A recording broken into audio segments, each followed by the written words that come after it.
waaw ça va blessure bi moom léegi moom ça va instant yi moom desul léegi lu bëre quoi instant yi préparation moom a dese damay war a reprendre nii ak groupe bi quoi préparation yi. waaw dama nekkoon rééducation bu métti sax mais voilà léegi moom sant yàlla comme léegi tout va bien instant yi moom dañuy xaar reprise bi nii quoi.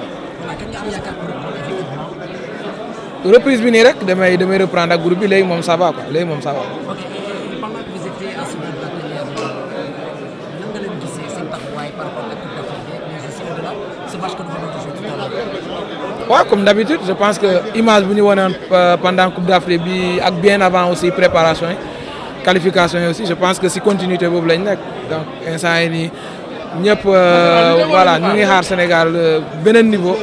Je pense que si moment yu noonu lañ nekk et je pense que mbir yi dina gën a dox comme ni ko nit ñi bëggee incha allah joueurs yi ñu ngi def lu ñu mën léegi nañu ñaan rek mu continuer nii je pense que le instant yi moom loolu moo fi des. ah maintenant la blessure je peux dire que ça va parce que la durée d'indisponibilité qui m'a été accordée là je l'ai atteint. Je me suis entraîné un peu avant de venir en vacances, donc tout va bien.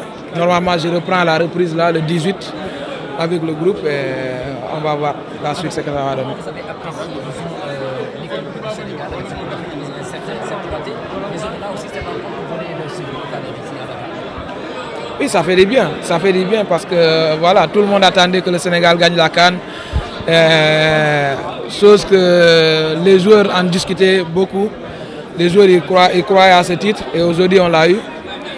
Je pense que le reste c'est de continuer sur cette lancée, essayer de gagner d'autres trophées parce que je pense qu'on a l'équipe, on a la génération pour le faire. Merci. Allez, merci.